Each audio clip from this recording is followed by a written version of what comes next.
Coming up in this episode, Maguire in the dock over a Leigh match again, Wales are England's women winter opponents, and former Saints boss in terrible accident.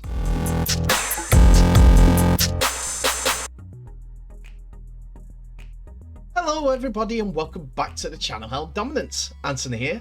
Please remember to like and subscribe, and also click that notification bell if you enjoy what you're seeing and if you want to continue seeing more. And thank you very much for tuning in yesterday, and I thank you for your indulgence over the episode. Look, I'm back. You can see my face and everything like that. Anyway, so as I am back, I've got 3 more stories for you, and we start today with the news of former Saints coach Daniel Anderson, as a fundraising initiative has been launched to support the former Saints coach after he was left quadriplegic following a body surfing accident late December. The 56-year-old counts himself lucky as after going into cardiac arrest and being rescued by 2 off-duty paramedics who were on the beach in the Central Coast in New South Wales. The initiative has been launched with help of the NRL and Anderson's former clubs, including Saints, to help him and his family with essential equipment, home modifications and specialised physiotherapy. He told Australia's Daily Telegraph, "I'm very lucky the paramedics were there. I was obviously in a bad way.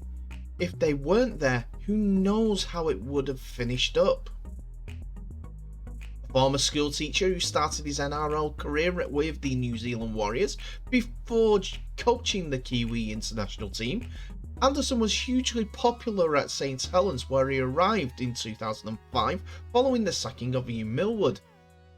Between May 2005 and October 2008, he led the club to 4 consecutive League Leaders Shields, 3 Challenge Cup wins, and a Grand Final success. Under his leadership, Saints won the treble in 2006 and then beat Brisbane Broncos in the World Club Challenge to have every major trophy on the Knowsley Road sideboard. After that, Anderson and his team were understandably lauded, with the Saints winning the BBC Sports Personality Team of the Year, and he the Coach of the Year. On leaving Saints to return to Australia, Anderson joined Parramatta and coached them to the 2009 NRL Grand Final, before he worked as head of recruitment with Sydney Roosters. Talking about his condition, Anderson explained that X-rays showed severe compression of his spinal cord and that he was classified as an incomplete quadriplegic. Incomplete means that you can get little bits back, but some things you never can. No one can tell you what category, if any, movement you can get back. But after 4 days, I was wiggling my big toe. Right now, I need assistance with everything: brushing my teeth, feeding, bathing, having a coffee. I've got slight movement in my hand. 3 weeks ago, I couldn't do that. It's progress. Anderson's spirit sees him continue to work as the Sydney Roosters head of recruitment during his rehabilitation. The fund that has been set up can be found here at danielandersonfund.com.au. If you are so inclined to donate to the cause, please do. But in the meantime, good luck to you, Daniel, and I wish you a speedy recovery. I don't know if it's a certain player on the team or if it is the kit. That's more me on that front, or the situation he finds himself, but one of Warrington's off-season signings seems to be getting into trouble a lot when he meets up with and faces Leopards. This is all speculation on my part, as investigations are taking place regarding the possibility of Warrington Wolves' Josh Mcguire having used unacceptable language in Friday's defeat at Leopards. While the Rugby Football League revealed that 5 players have been charged and sanctioned across the competition from the Super League Round 13 games, Only a deeper delve into the match review panel and case notes brings the Maguire situation to light. The information made public states that the details of the allegation as unacceptable language and the decision to be referred for further investigation. Maguire was sent off late in the pre-season fixture against Leopards at the Halliwell Jones Stadium, given a grade F charge and subsequently suspended for 7 matches for using unacceptable language in that instance, in what was his first appearance in Primrose and Blue. I got it right this time. He went on to make his Super League debut in the win away to Catalan's Dragon over Easter, laying down the middle. In the last 2 matches, he covered for the absent Matty Nicholson in the second row. The notes are not that extensive as it wasn't shown on TV, but the game that was between Leeds and Saints certainly had a few decisions to be made by the match review panel.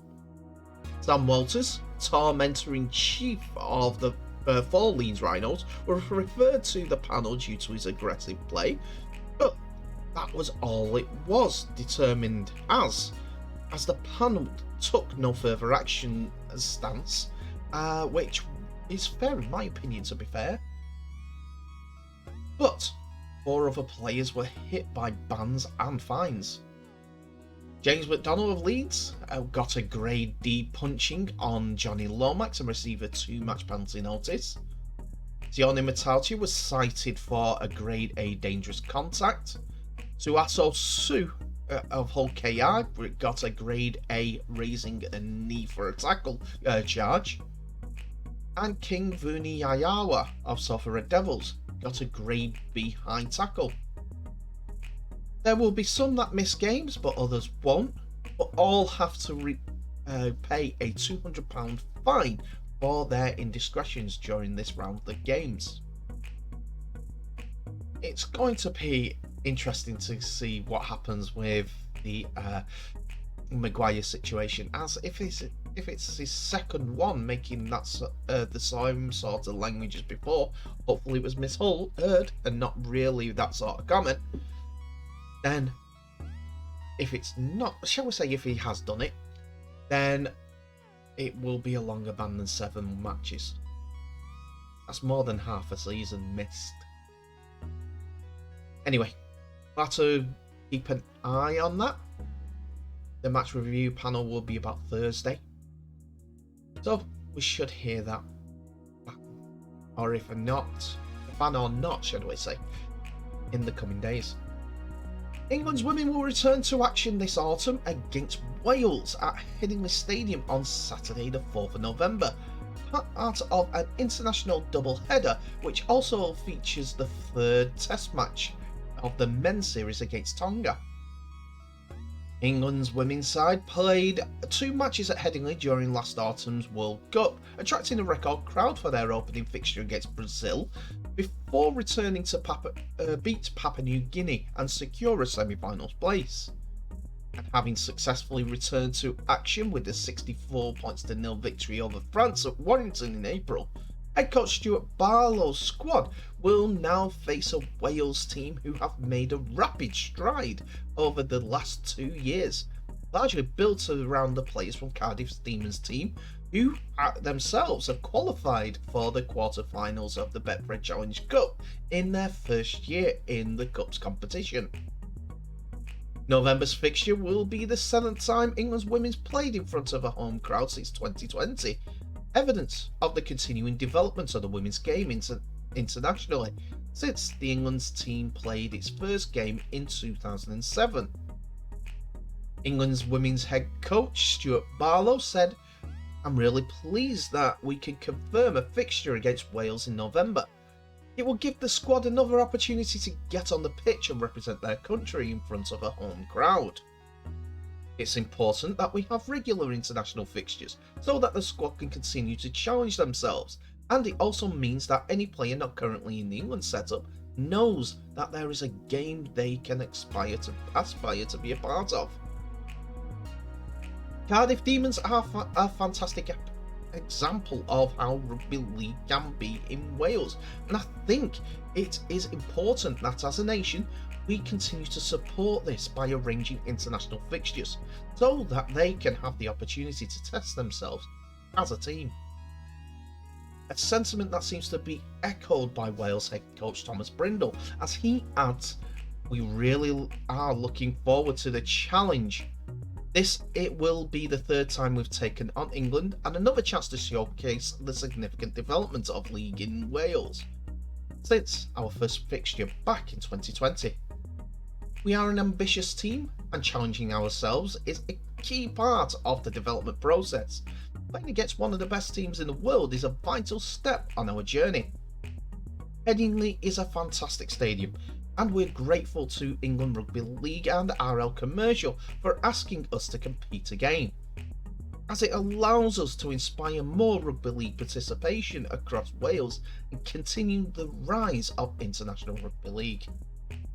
It is indeed fantastic that more and more games are being played on the women's international scene, as rugby league can grow off the back of their efforts as a whole in the Northern Hemisphere. I think I'd look at, another couple of internationals during 2 weeks that are free for the international weekends.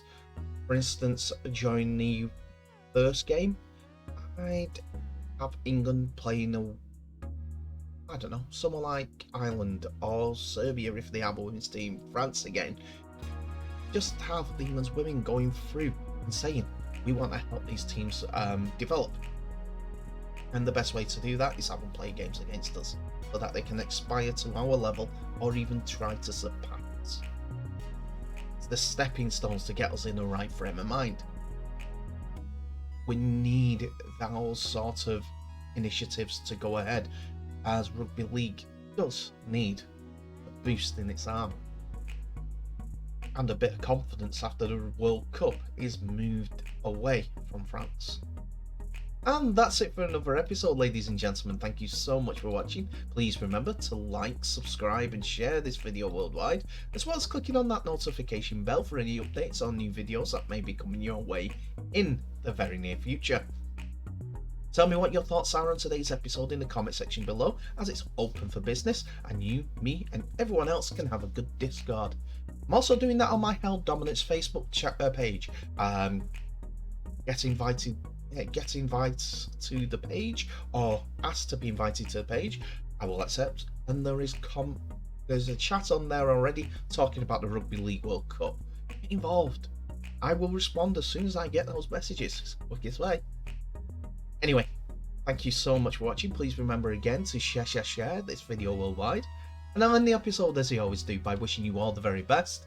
So please stay safe, and I'll see you in the next episode.